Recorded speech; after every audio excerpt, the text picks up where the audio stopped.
morning, everyone, and welcome. My name's Jen Goldsack, and I'm the CEO of the Digital Medicine Society, or DIME, and we are the proud co-hosts of Impact, the only virtual first care community that's supporting leading organizations in the field reimagine what it means to care for people in the digital era.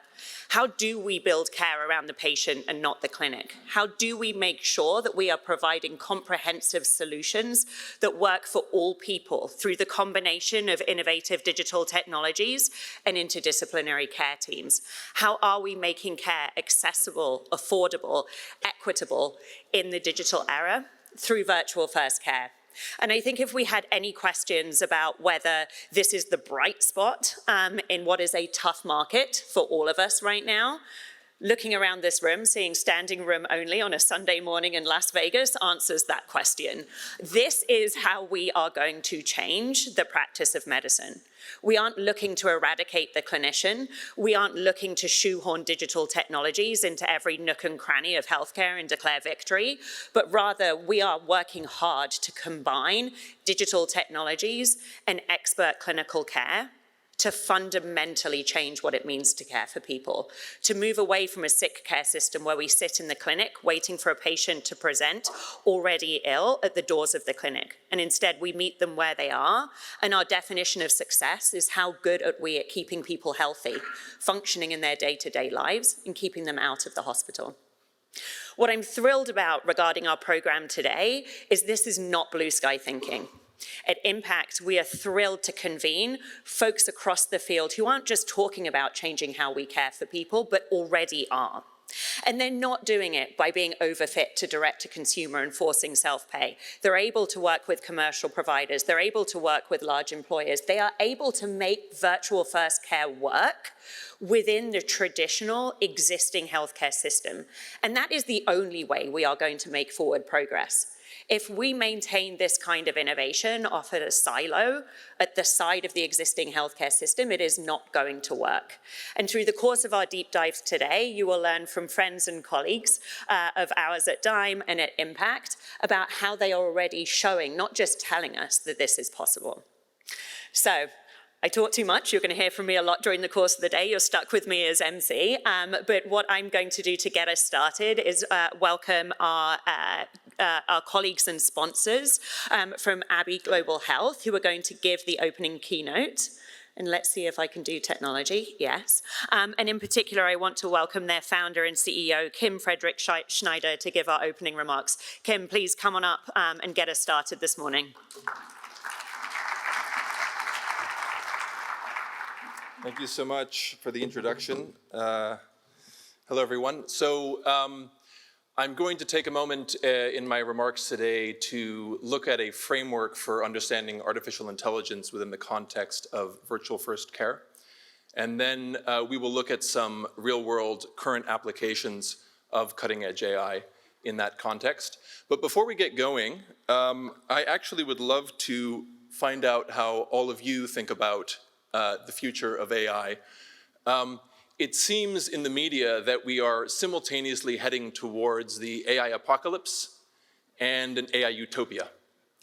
So here's how we'll do it. So on the, if we say that 1 is the AI apocalypse and 5 is the AI utopia, let's get a show of hands to see where you stand on things.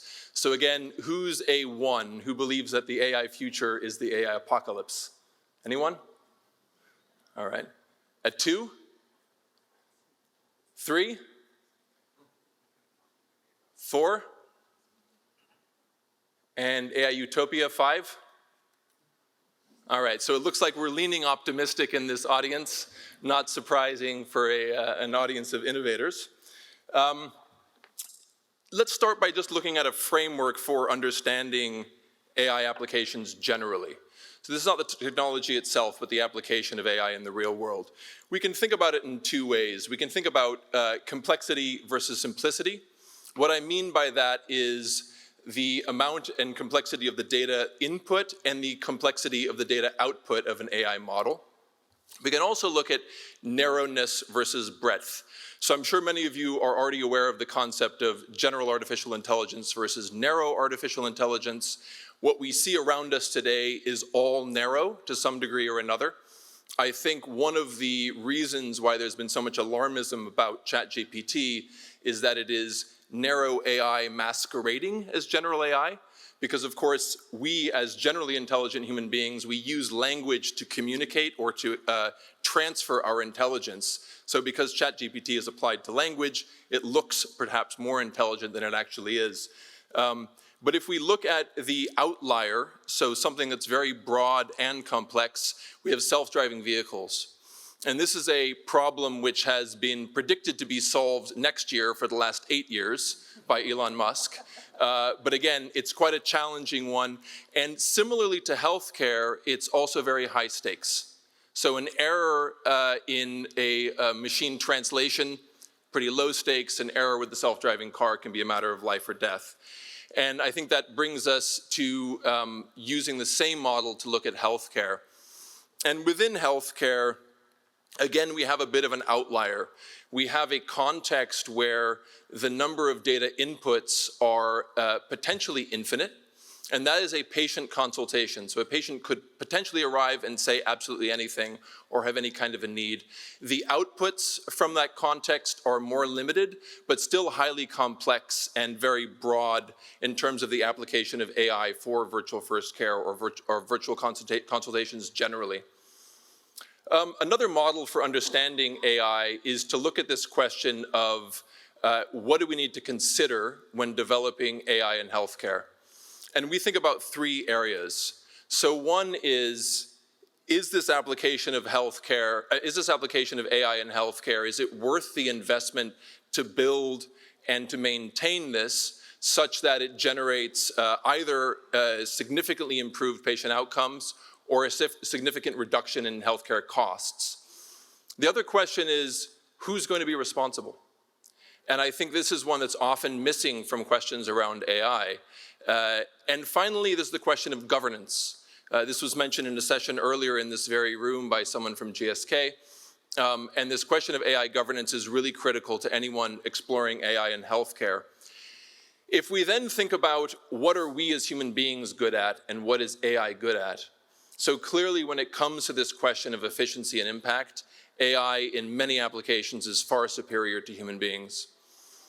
When it comes to the question of accountability, that is really us. That's our responsibility. And it's critical that any application of AI in healthcare includes that element of human accountability. Who's responsible? And then finally, we have governance, which can be shared. So we can actually use AI tools to govern AI itself. And of course, there has to be a human element to it as well. Some of you may remember that in 1997, Deep Blue beat Garry Kasparov at chess. It was a seminal moment in AI, and it made the news all over the world.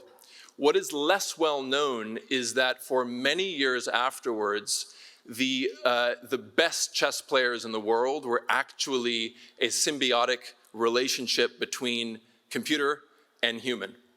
And those were the best. They were able to beat the computers and able to beat people. And the models in those days were known as centaurs, this AI-human collaboration model. And I think that that's really what we're looking for in healthcare as well. And in healthcare, it's even more important than in something like chess to put the human element front and center. And this is because although very often we see applications of AI where the accuracy is touted, the speed is touted, very often we forget that there's a patient at the end of the day who needs to trust what they're being told. And that trust is what drives the behavior change, that drives the improved health outcome. And this, from my perspective, has been one of the downfalls of many things like symptom checkers that remove the physician entirely or remove the healthcare professional entirely. So in our view, the healthcare professional has to be front and center, supported by artificial intelligence. So if we look at a few real-world examples that we are using today in 40 countries around the world where we operate, there are enormous opportunities to use natural language processing, computer vision, and other forms of AI to make it easier for patients to access care. So for example, instead of a typical imperative user interface where you need to fill in some sort of intake form, you can just say, why are you here? How can we help you? And we can use artificial intelligence to interpret that natural language, that open declaration of need, and turn that into structured information, which then can be acted upon by the healthcare professional. A second application that we use is the allocation of healthcare professional resources. We all know this is a global problem. There are not enough healthcare professionals. There is more demand than there is supply. And by using AI algorithms, we're able to offer on-demand access to healthcare professionals 24 hours a day in as little as 30 seconds. And that's only possible by changing this paradigm away from the appointment booking model into this on-demand model, which is possible with the deployment of AI in a healthcare context. A final example is the use of generative AI to make the actual consultation more consistent and more efficient. Again, the key here is to use less healthcare professional time and to generate more consistent patient care in a virtual context. And those of us who are involved in virtual first care are in a really very privileged position that because the entire consultation is digital anyways, we're able to deploy these sorts of tools to radically transform the delivery, the care delivery around the world. So that's just a little bit of a flavor of some of the things that we're working on. And I think that the important take-home that I would leave you with is this picture that we have hanging on the wall in our office in Barcelona. This question of what is the AI future? As we see it, the AI future is here already. There are already applications across the healthcare space all over the world, and we encourage all of you to join in the AI future. Thank you.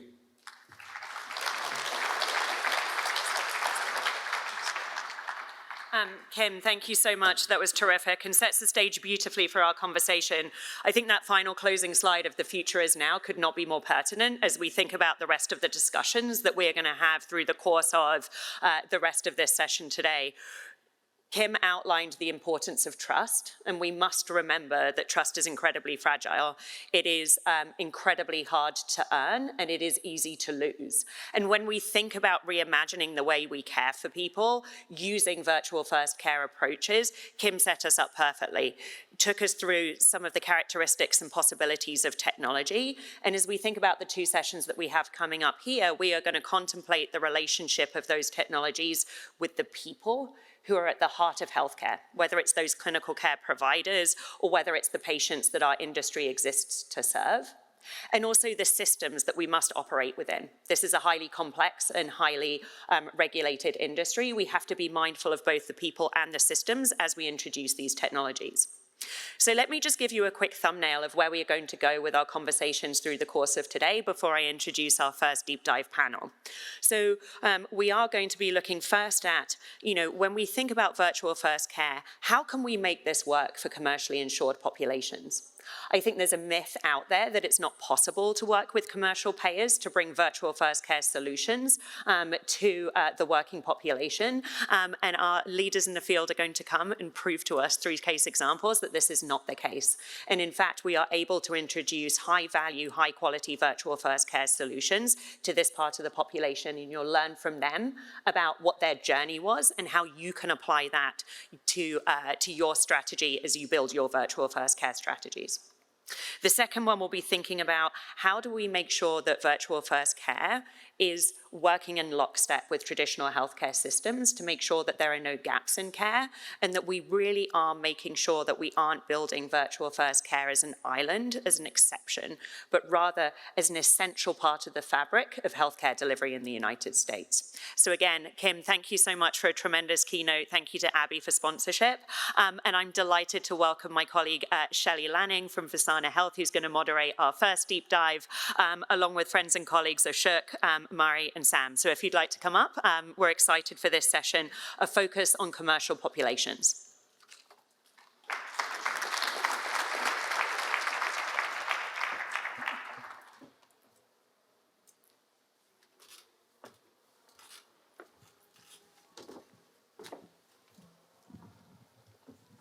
Is this on?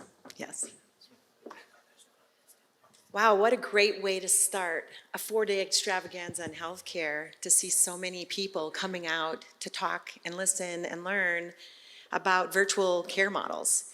This panel, we're going to spend time talking about virtual care models with a very particular focus on the commercial population. So I'm Shelley Lanning. I am a co-founder and president at Visana Health. We are a virtual women's health clinic. We are available in all 50 states, and we provide dozens of solutions in women's health from menstruation through menopause.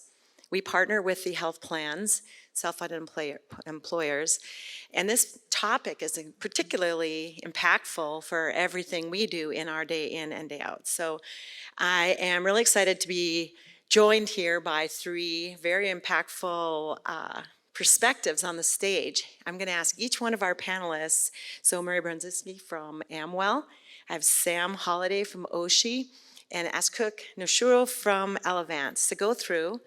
And over the course of the next 15 minutes or so, we will go through a structured program, but let's start off by having you each introduce yourselves, give a little brief introduction of what your companies do and your perspectives. And maybe you could finish or add a pro and a con to virtual care models in each of your introductions. Yeah, Ashok Cheneru, lead data, digital analytics, AI at Elevance Health. And we are a large health services firm. We serve over 119 million lives, largest commercial payer in the country, and a big services arm with CareLawn that we recently launched about a year and a half back. Virtual care is foundational for everything we do, whether it is within the primary care world or behavioral health, and not just looking at it in a silo, but also continuity of care. Kim earlier mentioned, it's not operating in silos or having gaps in care. It's about leveraging the longitudinal view of the member, or the consumer, to look at care holistically, where virtual is one of the more convenient, options. And part of the opportunity we are looking at is it's not one size fits all. The more data we have synthesized, whether it is from the administrative data we have, or we are investing a lot in connectivity with all the health systems and provider groups across the country, and parsing unstructured data to the more we can garner, which is a combination of clinical, social, behavioral, pharmacy, home health, genomic data combined with a longitudinal view, is really where we are striving. The more data that we can enable providers and the insights derived from that data, and pushing them back into the provider workflow. So the seamless patient experience, starting with digital tools to virtual care to in-person. So that's been and we have been successful, but there's still a lot of opportunity in terms of disease-specific, care models, because what you need, in oncology when a patient gets chemo and gets home, is going to be very different than a virtual primary care, or it's going to be different than big issues we have with access to care in behavioral health. Our focus is how do you customize, so we are looking at one patient at a time. Thank you. All right, hi everybody. Sam Holliday, co-founder and CEO at Oshi Health. We're a virtual first clinic that diagnoses and treats gastrointestinal conditions, so digestive health.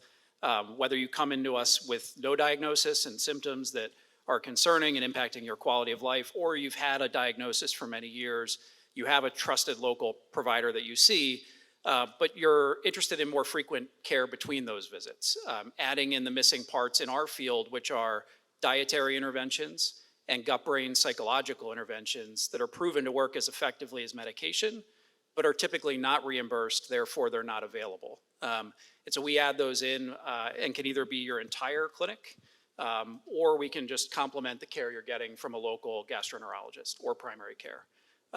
Pros of virtual first care, our model would not be possible unless we could bridge the supply and demand gaps in our space. So there are not a lot of GI specialized dietitians or behavioral health providers. And the chances that you as a patient live near one of those providers and are able to access them covered by insurance is incredibly low in this country right now. And telehealth gives us the ability to bring a provider from another state to see you wherever you are and to let you have that visit on your own time from home, even from work, wherever you happen to be. And really to have more frequent visits, right? You don't have to do it every 3 or 6 months, which may be all you can get into your local provider, but you can do it multiple times. We on average see people every 2 to 3 weeks to iterate until we figure out the solution for that individual. So I'd say that's a pro. And the flip side of that exact same point, the con is there are so many barriers in this country that we have not brought down to scaling access to virtual care, whether it's cross-state licensure, whether it's the payment supporting virtual care. We've seen payers recently rolling back on some of the virtual care reimbursement. So I think there's just a lot of these barriers that still exist that we need to bring down. Great, and wonderful to be here. Excuse me. Wow, so many people. Murray Brzezinski, I'm the Chief Strategy Officer for Amwell. And you may know Amwell as a pioneer in telehealth, predominantly focused on services for urgent care. And the company's going through a massive transformation. We're now a hybrid care enablement platform. And for us, hybrid care is virtual first. It's how do you take care modalities that are virtual, digital, automated, and then navigate to the physical all seamlessly so you can surround patients with the care they need when they need it. I came to Amwell 2 years ago through an acquisition of my company. I was CEO of Conversa Health, and Conversa developed a platform we call automated care. We kind of pioneered the notion of automated care, which is now part of the Amwell platform, provides the automated component. And what we did was we built a library, growing library of automated care programs. Patients get enrolled in these programs, everything from chronic care management to perioperative care, pre and post procedure, cancer, women's health, pediatrics, lots of programs. I love the keynote because key to these programs is trust, and it's provider driven. So the provider enrolls the patients in these programs, and then it automates the interactions with patients, and it actually can recommend next best actions, and you'd be shocked at how much you can do in an automated way, which dramatically changes the experience, the cost, and ultimately the outcomes. But at the same time, it's surveilling all those patients, checking in very frequently with a lot of data that Ashok talked about. And actually, Elevance is a big partner of Amwell's. We're thrilled to have that partnership. And we're constantly surveilling these patients and identifying when they need interventions earlier and how do we navigate them to other care modalities. So we're really big fans, obviously, of virtual first. I think the pros, I agree with all the pros that were brought up. Clearly, it's able to optimize scarce resources. We obviously have, crippling staff shortage, and so you couldn't do it without technology. I think people think the idea is you're taking what you do in the physical world, do no harm, and do the same thing in the virtual world and addressing the resource issue and cost. But we don't think that at all. If you look at what we're talking about, the ability to check in more frequently with different modalities actually allows you to deliver better care and drive better outcomes. So that's on the pro side. On the con, I agree with the cons as well. But I think the biggest con is, again, back to trust. We could screw this up. If we actually don't implement this in a thoughtful way, and this comes full circle to how you incorporate AI, which I hope we talk a little bit about, you'll lose the trust of the patients. And once you lose the trust of the patients, it's very, very difficult to win back. So I think we have to be really careful and thoughtful in how we implement virtual first. There's not one of us here who have probably had a perfectly seamless experience in our usual healthcare system. Even those of us who spend our entire professional careers operating in a healthcare environment find healthcare really difficult to navigate. Figuring out the right doctor, the right plan of action is different. Virtual care gives us access. It gives us a level playing field. It gives us the ability to have personalized care, and that personalized care that can incorporate what's best for each individual person. But I'd love to talk a little bit about what do you see as the differences in outcomes as you relate to virtual care versus in-person fee-for-service standards. And maybe we'll start with Sam and come the opposite way around. Sure. I think virtual gives us an opportunity to really rethink what we're measuring and really focus it on what's the outcome that matters to the person we're serving, the individual that we're treating. In our field, we look at a measure called symptom control. So does somebody understand what's causing their symptoms? And have we given them the tools to sustainably keep those symptoms down over time? And we were able to build this into a clinical trial that we ran and correlate that measure then ends up driving cost savings. It drives a better experience for the patient if you actually help them achieve this control. And it's a measure that we didn't build into the traditional brick and mortar care system. It's not measured typically. And I think that that's an opportunity with Virtual First, is you can really rethink what matters and then how do we correlate that to the other measures that we all do use, like cost savings and many of the other categories. Murray, you want to go next? Sure.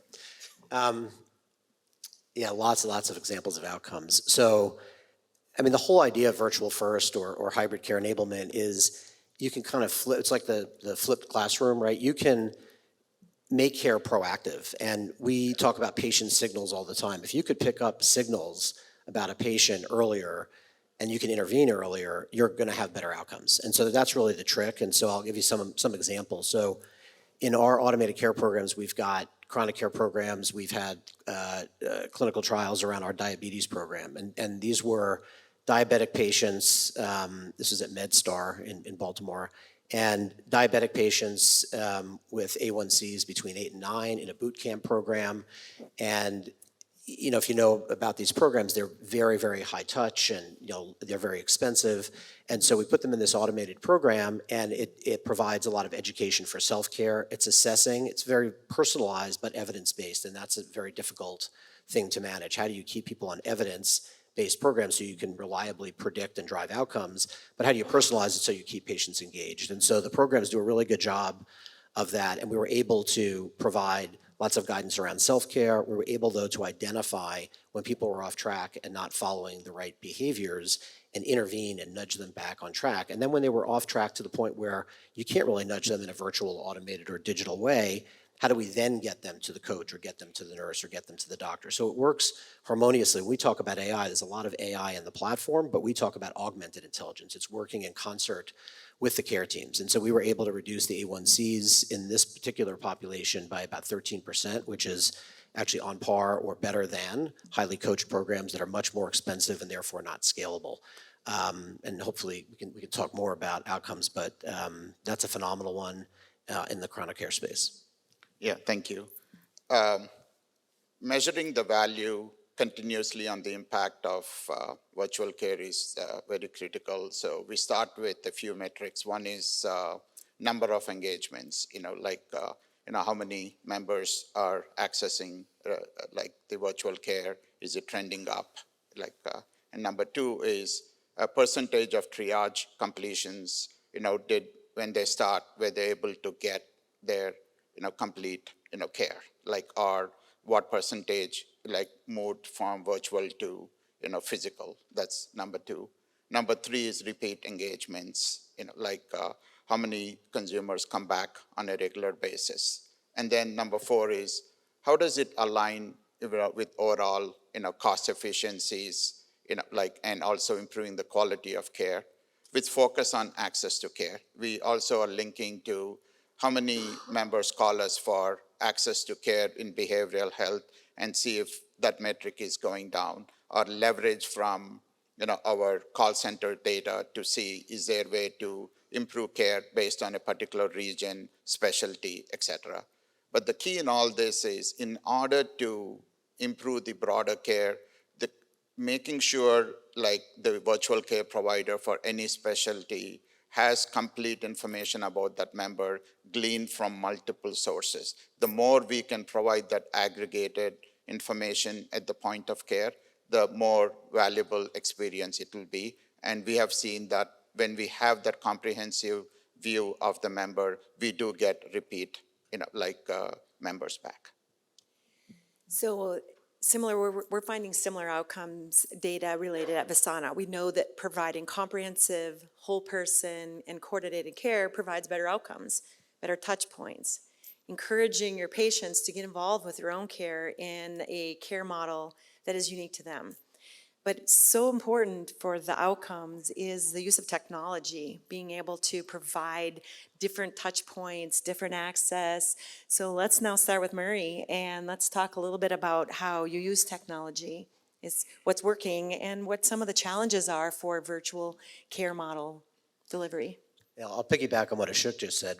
In my experience, our experience, everything has to be purpose-built. So again, the problem with AI, in my view, when it's used right, it's purpose-built. It's part of the solution. And I love the keynote because it's not just about generative AI. That has its place, but predictive analytics, probably bigger actually right now in terms of near-term impact, and lots of other applications of machine learning and AI.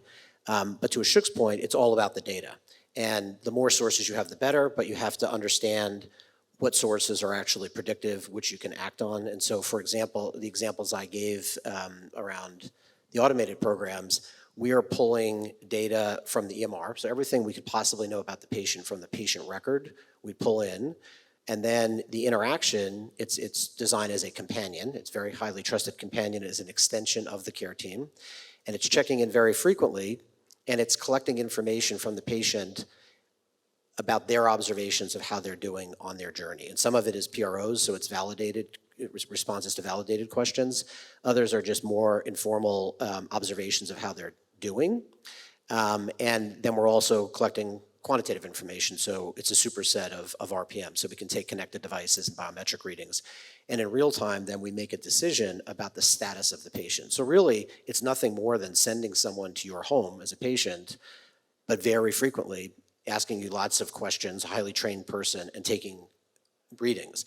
Now, the addition of AI is we can take those readings and make an assessment about how you're looking now, but because we have lots of data from other people that are in that similar situation, we can predict if you're a COPD patient that you look okay, but your lung function is going to decompensate over the next couple days, or the likelihood of a readmission just increased, and so we're going to recommend an intervention earlier than we would have otherwise with the context that allows the care team to intervene and act. And that's where you get higher quality care, because you have the context of all of these automated digital interactions that the providers can use to provide better guidance and better care, and ultimately, therefore, better outcomes. So, everybody's very focused on reducing readmissions. We have programs that do a really great job of reducing readmissions for lots of different conditions and procedures. The flip side, though, is for those people that absolutely need to be readmitted for the right reasons, we identify them earlier, get them in a couple weeks earlier, they're healthier, they have shorter length of stay, and then when they're discharged, the likelihood of a readmission happening again is reduced. So that's really whole person care. It's taking all that information that Ashok talked about in a purpose-built model that can make decisions about what the next best action should be, and working in concert with the provider and with the plan. Great. It's timely to be partner. We've been partnering with Amwell for a number of years. I would say the foundation with technology, it's data-driven insights, including predictions, and then how to leverage AI, including generative AI. What I am excited about is with Gen AI, there are capabilities like summarization, like where you could look at a 1,000-page document and summarize in a paragraph of relevant information that you could share with the provider to make the experience a lot more valuable, but obviously at the speed of trust and accuracy. And it is different, based on the whether you're dealing with primary care versus with behavioral health. It's about access to care. With oncology, we are similar to Amwell. We are partnering with Integra Connect in terms of how do you drive providers to risk. So they're not just focused on taking care of the patient during the visit, but also during their entire journey. If they go home, are there opportunities to help them with educating them on side effects of a chemo, or all the transitions of care that happens between all the different provider, visits, etc. So it's about the whole person care. We do, voice the fact that 80% of health outcomes happen outside a physician office or a hospital. So it's really about if they're living in a zip code that has poor outcomes, what kind of resources can we put in place to help them? So it is, I repeat, the fact that it's not one size fits all, but also how do we take advantage of all the innovation that's happening so you don't have to reinvent the wheel within our four walls? Who are the right partners? What are disease specific? But at the same time, how do we take advantage of having so much data so we can come up with these predictions or the next best action that's really accurate? And if it is not, how do we learn from continuous training the data science model so we can build that confidence and trust with the care providers? So it looks like we have about 5 minutes left in our panel, and I think maybe it would give us a little bit of time to say one of the biggest buzzwords that we're hearing about across the board in healthcare is value-based care. And traditionally, it's impacted Medicare, Medicare Advantage, Medicaid, and conditions that have very clear episodic starts and ends, knees, hips, babies. But the new trend, the real push, is how do we think about using data, using innovative care plans, and then being able to merge those with this opportunity to embed it into value-based care models in the commercial health plan. This is a topic for a completely separate panel, but let's start with Sam. Who we think of as a little bit of the godfather of the industry for a lot of us startups. Wow, thank you. We do have a value-based contract in the commercial space. I think the key is really understanding the baseline. I think so much in specialty care, you need to really make sure you understand what the cost looks like in today's world. And in our field, we found that to be really hard. As we started doing actuarial work ourselves, we realized all of the, sort of through a mix of incentives and risk, that the traditional system doesn't clearly code GI conditions. If someone lands in the ER with abdominal pain and constipation, nobody's taking the time to put an irritable bowel syndrome code on the claim. Yet all of that was driven by their irritable bowel syndrome. So we found a broader way to package the claims to understand what's really happening to the population living with these conditions, set clear benchmarks, and then set utilization targets.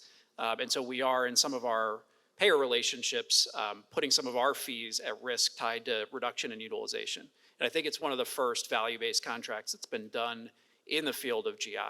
I think this is another area that Virtual First is interesting because we don't have the historical fee-for-service incentives. We built an entire company from the ground up, really thinking about how to drive value in our field.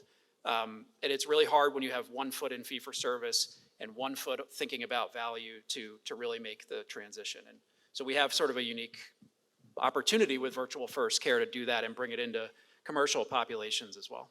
And how difficult or easy has it been for you at Elevance to think through a historical technology infrastructure and then be able to think through moving and migrating towards the potential for value-based contracting? Yeah. The core technology foundation with data-driven insights, AI, our foundation for value-based care. And we have incorporated virtual into most of the value-based contracts we have, whether it is with large systems or even specialty groups. And we are trying to customize it based on data, because it is not one size fits all, but at the same time, the technology infrastructure should scale. And the value we bring to the table is as we connect the dots with the medical records data, as we ingest more data from a particular region, both at the zip code level and person level, as we get more social data, health-related social needs, how can that information be helpful, to the physicians at the point of care?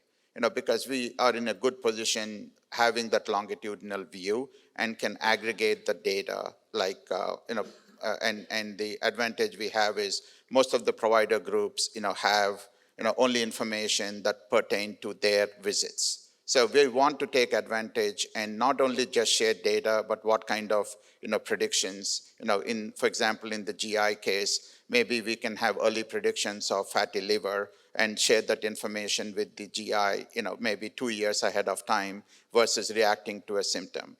or how can we help in all the kidney care nephrologists with here are some of the leading indicators from like CKD to ESRD. So it's really about these insights and sharing them, and the value is not bragging about how much data we have. It's about what kind of outcomes can we enable through Virtual First. I can add. So again, we're an enablement platform, so similar to Sam, we have some situations where we've discounted the platform and we've gone at risk based on outcomes and participate in the value-based contracts that the provider has with their payer. So two examples, we have cognitive behavioral therapy programs, digital cognitive behavioral therapy programs, where we've got certain milestones that are activation and engagement based, but now we have milestones around actually reducing depression scores and GAD-7 for anxiety. And so once we hit certain thresholds, we participate in the shared savings in those programs. And then we've got ED programs, so ED discharge, where a subset of the patients being discharged, so we have two large health systems. There was a study done by each of them by about 20,000 patients that were in value-based contracts. And so they get a companion when they leave the ED, everybody gets one. It checks in on whether or not they understood their discharge instructions, they went for follow-up appointments, they pick up their scripts, they don't change up their pain meds and end up back in the ED. And so we're able to dramatically reduce the recidivism and the utilization of high-cost resources. So those two examples of where we're starting to move into value-based. So each of these topics could be panels in and of themselves, but I do think we're at time, and I'm wondering, do we have time for a couple questions or not? All right, so maybe we'll take two. Does anybody have any questions? Yes. In healthcare, it's all about changing the behavior of providers and changing the behavior of humans. So what kind of technology or advances you have in behavioral economics or behavioral health that will, at the end, will overcome the placebo effect? So the question is a great one we all struggle with, is changing behavior of providers and with patients. And so maybe that is the core of everything, right? The holy grail. So rapid fire. I would say on the provider side, it's about the right, incentives on what is in it for them and accurately measuring, if we are able to support them, especially with, administrative simplification, can we streamline, prior auth, or can we pay them faster? Can we pay them accurately, right? And then once we do the foundation, then how do we really help them with the right insights at the point of care? Once you build trust, I think you can see the behavior change. As far as consumers go, I would say it's a similar pattern, at least from a payer side. We have to build trust and really help them throughout their health navigation, versus they coming to us when they have an issue with access to care or coming to us on a billing aspect, right? So yeah, I was just say rapid, go, you two each do one, then we'll do one more. Yeah, on the patient side, if the condition's really impacting their day-to-day life, they're very activated looking for help. I think it's being there every single day with them to help them through that change, or maybe it's week to week. So I think it's the frequency of interacting with them that really enables them to get the support they need to make that kind of change. So that's for our model. Perfect. And for us, we start with the provider. Nothing happens if the provider doesn't embrace. And burnout's real, and so we have to make sure that we're actually making them more productive, reducing the stress, allowing them to practice at the top of their license and really spend time with patients. And we spend a lot of time collaborating and developing the programs that are an extension of them. And then therefore, for the patient, we're leveraging the trust that they have with the care team, with the provider. And then we use something called self-determination theory, which is an evidence-based outgrowth of positive psychology that we use to actually, sort of design the interaction that the patient has with the companion, digital companion. So one more, so Tom, well, I think that's your name tag. I'm a medico from Australia, and I've been looking at the concept of virtual care for well over a decade. In fact, it's 30 years. And there's no doubt about that virtual care is the way we've got to go. But it's really ultimately defining the individual and the personalised problem. The problem we have is with chronic disease is anyone with chronic disease, and there's too many young people in the room to match me, the reality is that 2, 3 and 4 chronic disease occur at once.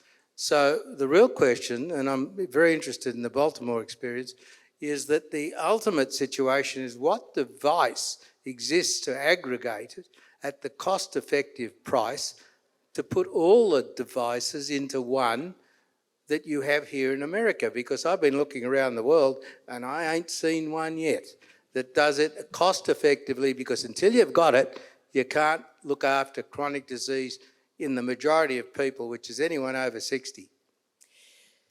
I'd love to start with one little comment on that one is we really do see a lot of comorbidity in our patient basis, and that is some of the beautiful aspects of having individual care models that are unique to that patient and being able to use data that works well with across the patient population.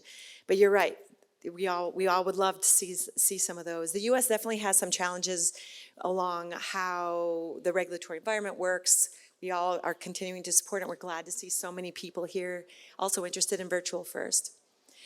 I believe that we're done with it. We're out of time. And thank you for coming. Thank you. Unless you are a surgeon or an interventionalist, all you do all day is offer solutions, is offer opinions. And I think that's very, very unfair on our clinician colleagues. However, it does underscore the opportunity that we have as we deliver virtual first care to really provide those complete solutions, that we aren't just recommending that the patient go out to the waiting room and pick up a selection of cards to try and get their referral, their images, their physical therapy, that they don't have to go and be the one to fill their prescription. But in the era of digitally enabled care, where we are combining people with technologies, we can provide complete solutions. And when we do that in a data-driven way, we can fundamentally change the way that we care for people. So we're going to move across directly into our next session, and then we're going to create additional time for networking at the... Okay. No, we're not. We're going to do a 10-minute break for networking, and then we're going to come back, and we are going to have a conversation around virtual first care innovation in collaboration with health systems. So we'll get started again just before the bottom of the hour. Hello, everyone. We are going to kick off the second deep dive session, so you can wrap up your conversations towards the end of this session. Awesome, thank you. Hi, thank you all for being here. My name is Gabby Goldblatt, and I lead care delivery partnerships at the Digital Medicine Society. I am so excited to be here with the esteemed panelists to my right to talk about how we can make care more patient-centric through digitally enabled care models. Before I let them introduce themselves, I wanted to start off with a fun fact for anyone else who loves history or gets into a really nerdy conversation about healthcare at a networking session. You can throw this one out there. So the fun fact is, in 1968, an innovator named Dr. Bird developed and studied the first telemedicine system, which linked a medical station at Boston's Logan Airport with doctors at the hospital who supplied remote diagnosis, treatment, and medical image transmission. It was established to provide occupational health services to airport employees and to deliver emergency care and medical direction to travelers. The system allowed physicians at Mass General, a couple miles down the road, to provide care to patients using a two-way audio-visual microwave circuit. Pretty cool for 1968, if I say so myself, 55 years ago. And with that, I'd love to open the panel by inviting Sarah Salacci to introduce herself and share a few words about innovation at Mass General today. Hi, everybody. Sarah Salacci. I lead strategy for digital research and innovation. What does that really mean? Well, strategy covers a lot of sins. Mostly it means clean up on aisle 6, but occasionally we actually get to work on very promising and emerging growth initiatives. And my role is to help identify the most promising emerging next-gen technologies, really vet the impact on stakeholders and what it would take to translate those technologies across the care continuum, and ensure that they can be adopted. So whether that's through further research and development, clinical validation, we really work with companies large and small across that continuum. And I think increasingly have seen that what's necessary to drive implementation has shifted. There was a lot of discussion in the last session about clinicians and trust and establishing that trust. And certainly I think from a stickiness and longevity perspective, that remains true. But for that initial implementation, at least in the past few years, what I've seen, not just at Mass General Brigham, but elsewhere in other provider systems, is there really is an importance of engaging the administrative and technical stakeholders as well early on in the outset, and making sure that the clinician is incentivized by participating in that process so that they feel engaged and that trust starts to get established early on. So excited to be part of the panel today and talk more about what we're doing. Thanks, Sarah. Ron, I'll have you go next. You were a physician at Mass General Hospital and shifted over to the world of digital innovation. Can you share how your experience working at a large hospital informed the way you built CareHive and also the way you think about partnering with large institutions? Yeah, certainly, that's a lot. But I think she said I was. You didn't say I am a physician at Mass General because I'm a recovering Mass General physician, just to be clear. And I was a primary care doctor. I graduated from medical school in '98, did my residency, finished in 2001, so I practiced literally for 16 years. And all of this is the same stuff that we were talking about 15 years ago. How do we provide access to patients in a way that's convenient for them? And then how can we push outcomes? And that's really, the work that I did at Mass General was really focused on access. We, as primary care, we did not have enough slots to put in patients. So why not use telemedicine, for example? And if telemedicine isn't available, synchronous telemedicine isn't available, why not use asynchronous? So we did a lot of work, I would say pioneering work, in thinking about how we can leverage in-person, synchronous virtual care and asynchronous virtual care into a real hybrid environment. And secondly, healthcare is not peanut butter, so not all patients are the same. So why don't we start apportioning care differently for patients who have different needs? I think what Oshi's doing, really interesting, right? But why don't we scale that across chronic disease? So if you think about how you do that, then you actually need to think about the data front end. How are you deciding who gets what? And I think that's really what we're trying to do at CareHive, is how do we figure out, using data, whether it's claims data, whether you're integrating EMR data, how do you figure out who needs what? Who has the comorbidities? Who should you be focusing on?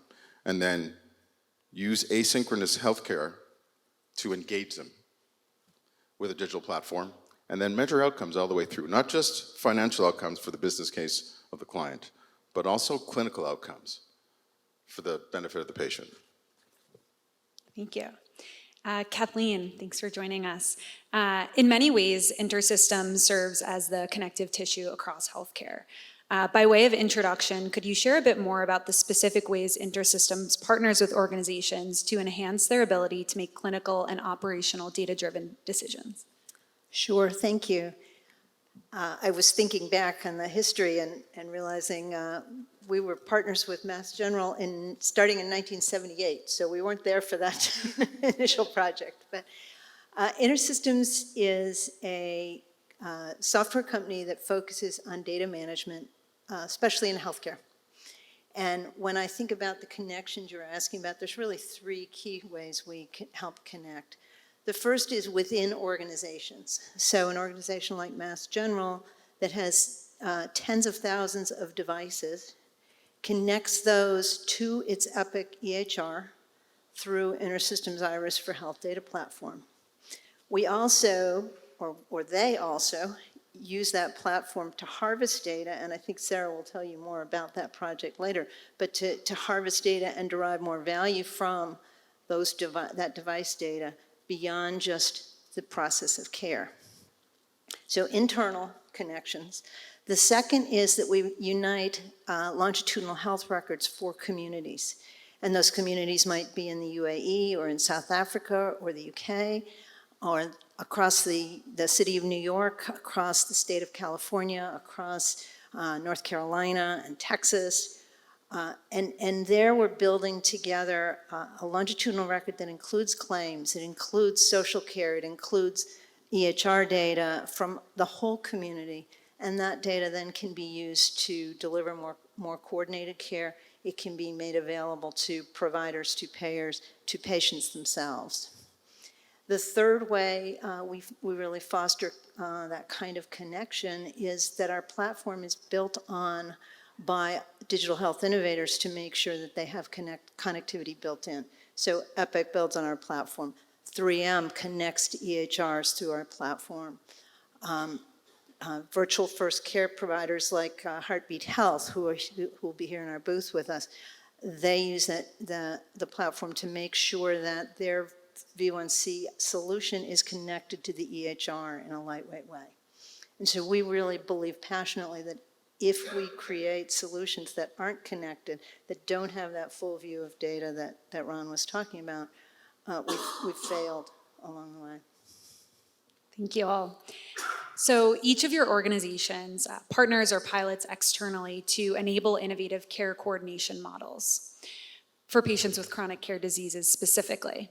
Can you speak to an example of a partnership that has enabled better outcomes for patients? Ron, I'll have you start first. Certainly. So again, I mean, the general thesis is that if you have the right data about people, you can start segmenting and targeting the right patients to get the right intervention. So we work with a payvider group out of Texas. That means they have a plan and they have patients. And what we have been doing for that group is targeting some of their at-risk patients. They have an ACO that's upside and downside. They also have an MA plan. And we target those patients that have chronic diseases and multiple comorbidities. And basically, we start with an asynchronous intervention on behalf of the group practice. And if they respond, then they get asked a series of questions about their issue. And then we have a navigator. So as we've been saying, it's not just about technology. Healthcare is about trust. So we strongly believe that, especially in the older population, many people want to actually talk to somebody when they hear that, oh, you actually need to have an appointment with a physician. Why do I need to do that? So we have a navigator who actually talks to them and says, this is why you need it, and we're going to help you get it. And then at the back end, in terms of measuring outcomes, measuring ROI, we leverage a model that looks at every interaction that the person has with a platform, from when they engage to when they actually use the software to when they actually work with the navigator. And we built a financial model that really acts in real time and feeds back to the client so they understand what's the benefit they're getting from this intervention. And we've seen around a 30% engagement rate with their population, and we're still looking at the general clinical outcomes. That's some data that we're looking at over the next year. Kathleen? Well, there's all kinds of ways that we do this, but an example would be a young company called Priya that was one of the first pre-seed companies to go through our incubator program. And their vision was to create what they call an operating system for home health. But really what they wanted to do was figure out how to leverage data, leverage technology, leverage devices to address Medicare populations in their homes and help patients stay in their homes. So they have a device they've created that is voice activated. It actually sees the people in the room and targets the microphone to the person who's supposed to be receiving the care. It prompts the patients to take their meds. It provides coaching. It provides a platform for telehealth. It lets them do certain things like blood pressure monitoring, et cetera. It reminds them on medication adherence. And they use our technology to help them in a lightweight, scalable fashion connect up to the EHR so that the larger care community is able to see all this data, interact with those patients, and know when they need to provide that human intervention that also is so critical to this. They went through our incubator program. They went through as one of our first venture investments, And now they're involved in projects in the UAE and at Howard University. We haven't gotten to see their data yet, so I'm looking forward to the outcomes data. But that connection to the EHR, that connection to the larger ecosystem has been really critical to them. We'll stay tuned there. Sarah, round us out. Sure. So actually, during the pandemic, we formed a partnership with AstraZeneca around co-creating a chronic disease management platform, single platform, multiple use cases running on top of it. I think what was wonderful about that experience is the clinicians and patients were really integral to designing the program, and it reflects very much what each of their experiences are in delivering care in the ambulatory setting and translating those experiences into digitally enabled care paths that could be done virtually. And the outcomes were amazing. We had patients say, please don't ever turn this off. It's just so wonderful to know somebody's watching. Clinicians, because it reflected how they take care of their patients day to day, they were very, pleased as well. Where the trust frankly broke down was with the technology. And, if some aspect went down or too many alerts were sent that, shouldn't have been, that's where I think the clinician would start to get a little frustrated. The patients were fine. They were actually very understanding. But for the clinicians, it was really frustrating. And ultimately, the spin-out was acquired by another company, and now we're working with them to really shore up that technology back end.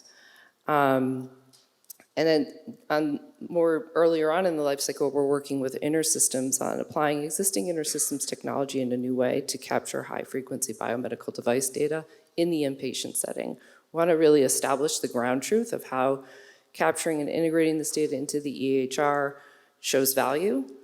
And then, of course, we have a hospital at home program at MGB. We have a very robust ambulatory program. How can we bring that infrastructure to other parts of the care delivery system across the care continuum? So it's really exciting to be able to work both with the startup community who can be more nimble and move quickly, as well as well-established organizations who have proven technology. That's actually a great segue to my next question, which is all around when you are building these partnerships, how do you think about optimizing relationships with different stakeholders to avoid those breakdowns? So to avoid physician fatigue or a lack of patient engagement, or other fragmentation issues with stakeholders. Kathleen, why don't you start off? Well, I want to emphasize that we're the technology provider, so we provide tech for our partners to solve for those problems. That said, there are several ways we try to think about it. One is we want to provide that shared record, that longitudinal view of care within the workflows providers are already using so that they're not having to go somewhere else to do that, because they won't. They don't have time, they won't go to another system to look at stuff. So we can easily embed that record within the EHR. But EHRs aren't the only place that members of the care community need to go. So if you're a social care provider and you need to be able to see the appropriate portion of that longitudinal health record for care management purposes or because you've had a social care referral, you're not going to be in the EHR necessarily. So we can provide that through browser and make that very easy to use with the appropriate consent, with the appropriate security frameworks for what your role is in that care. We're doing some interesting work in a product I didn't talk about earlier, but we also deliver an EHR outside the US that's called TrackCare. We don't sell it in the US. But we've been doing a lot of work there at how to streamline the interaction for the clinicians as they interact with that patient record. And we've been really rethinking how to navigate that so that it's basically just the same as interacting with Google or with ChatGPT, in the sense that you can say, show me Kathleen Arler's records, and they'll come up without my having to click through a lot of individual menus. Let me see the labs. Okay, order a stroke protocol. and be able to do that with single text-based interactions and really streamline that, make it very natural, and avoid that cognitive overload that comes from having to think about care, but also think about, what do I have to click on next? So we're doing a lot of work in that way. Sarah, do you want to follow that up? Can you restate the question? Sorry. Yeah, of course. So when you think about optimizing partnerships with stakeholders, what are you thinking about early on? And then I guess also, how are you course correcting throughout? So as we start to form any new partnership, we actually take a very deliberate approach. I mean, and basically just document. Who are the people that are going to care within the system, outside of the system? What are the incentives? What are the risks? And then it's really just about communication. So we remain, every partnership we have, there's very close coordination and communication across all of the stakeholders, whether that's written updates, ongoing meetings, check-ins. It sounds simple, but it's actually quite hard, because in any technology implementation, deployment, even if we're just researching it, there are so many different people that are potentially impacted. And so, and to the point of establishing trust, I think that constant and ongoing communication where we can just put issues on the table and remediate has been enormously helpful. I mean, we have, frankly, weekly calls with all stakeholder groups just to make sure we're on track. Round us out. So again, I'm a simple doctor. I see patients and doctors. And to your point, patients actually like generally to the technology that provides them access, so that's not the hard sell. Doctors, we're a pain in the ass. We don't want to Tired, you're just tired. We're tired. We don't want to do anything. This is an aside, but I just went to my reunion. I graduated from Dartmouth in 1998, and I went to my 25th reunion. Everybody, basically came to me and said, "You got out." So what does that mean? To me, that's not the message I want to be hearing from practicing physicians, right? And it's because we're completely, generally burnt out. So this might sound a little bit heretic, but I try to go around the doctors and only involve them when they need to have a patient in front of them. So that's why we use our own navigation staff to interact with their front desk, to schedule an appointment. The other integration challenge that you have is that when you work with these large systems, and I come out of Mass General, and they were fantastic to me, and I felt like I should run for office after doing that, because the politics that I had to deal with to get things done were incredible. And with all these large organizations, it's the same thing. You got to get marketing, IT, finance, clinical operations, and they all don't necessarily agree with each other to start off with. So you'll find that we're creating a meeting with someone, and then I get a call, yeah, the marketing person doesn't agree that we need to do this, even though the clinical ops said we're gonna need to do that. So it's these internal things that we have to solve for when you're trying to work with a very complex system. And I think it reminds me of, what is it, Escher diagrams? Like these kind of crazy things that, yeah, that don't really align very well, and there's no real output. That's what I feel the kind of system that we're in, that we're trying to innovate in, which makes it kind of difficult.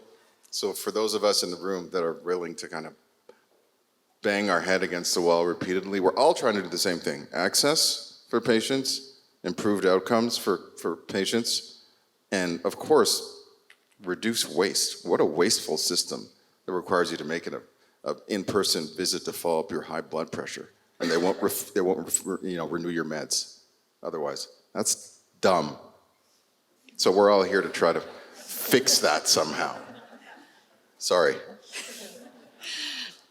Before we wrap up, I wanted to make sure that we had a couple minutes for questions from the audience. If you want to raise your hand, any questions? Sure. I'm going to jump off and... So I was wondering, as you're creating all these connected ecosystems, how you think about patient privacy, and is there an owner for that within the ecosystem? I think we all have a responsibility, but absolutely, we have a number of stakeholders within the system that are very focused on patient privacy, whether it's our information security, compliance, data privacy, the IRB. So, and patient privacy is at the core of what we provide within the Mass General Brigham ecosystem. Having said that, I think you read about all these different breaches and what data needs to be stored in the cloud versus on-prem, and how are we going to continue? And this is where we're really going to turn to our technology partners and platforms that we implement to really help us continue to be able to ensure that same level of privacy. I have my own personal opinions on what that needs to look like, but I'll leave it at that. I would also comment that it's more than a technology issue. It's a huge health policy issue, and because we operate in 80 different countries, we kind of bump into this and the different privacy rules around the world. But just figuring out what information you can share in the US, it's different in every state. So, it makes the technology decisions much more complex because you've got to have all this flexibility built in. And it's a problem waiting to happen. It's a breach waiting to happen when it's all different all over the place. So it's more than just a individual policy and a technology issue. We have to think about it holistically. Any final questions? Oh, Alyssa's got me. So talking exactly about what was raised before about those, dumb situations, can you talk a little bit about how incentives of payers shape those behaviors, and what do you do to kind of address those of things that should be done virtually or in another way, but incentives really shape that behavior? Yeah, I think this is where you have to partner with the person who has a financial responsibility, and then create programs that drive patients to do the things that might make more sense.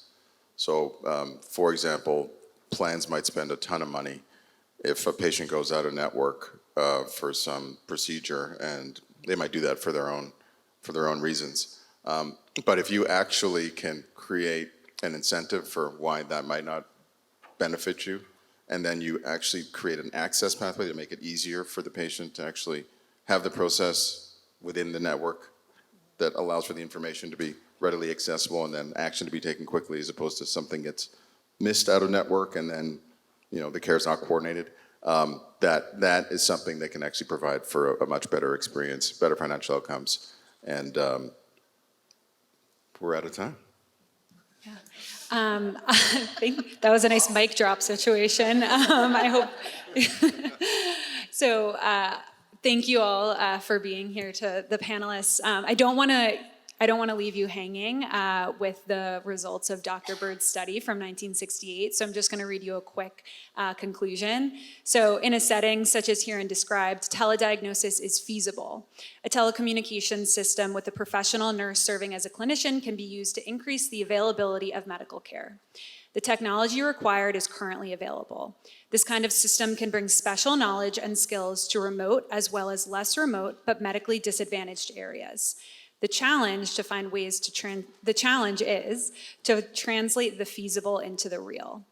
I'm confident that with the motivated leaders in this room, we can translate the feasible, which is digitally enabled care, into the real. And with that, I'll hand it over to Jen for some quick closing remarks.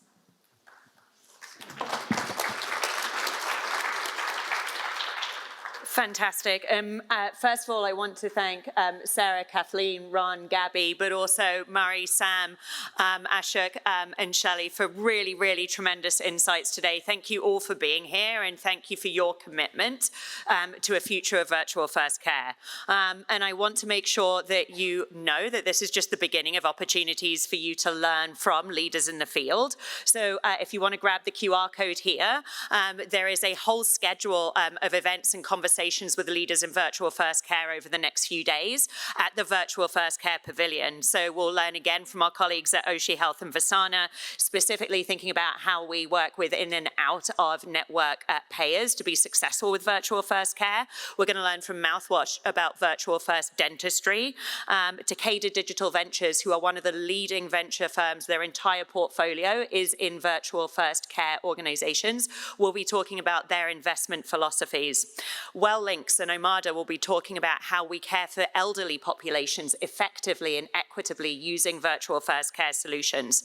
Our AMA colleagues are going to join us to talk about payment and coding, making sure that we really can make it commercially viable for you all to care for people using virtual first care modalities. Our colleagues at Jasper Health will be talking about virtual first care in oncology. Hey Jane and 30 Madison will be talking about women's health. And then I will round things out with Sean Duffy at Omada, who've actually just now recruited their 1 millionth patient to their platform. So virtual first care is not the stuff of the future. It is here today. And if you want to continue building this future with us, we warmly invite you to get involved with the Impact community. Every single one of the leaders that you have heard from and learned from today is part of that Impact community, and together we can advance this care modality to improve the lives of patients. Thank you everyone for being here today. Good luck for the rest of the conference.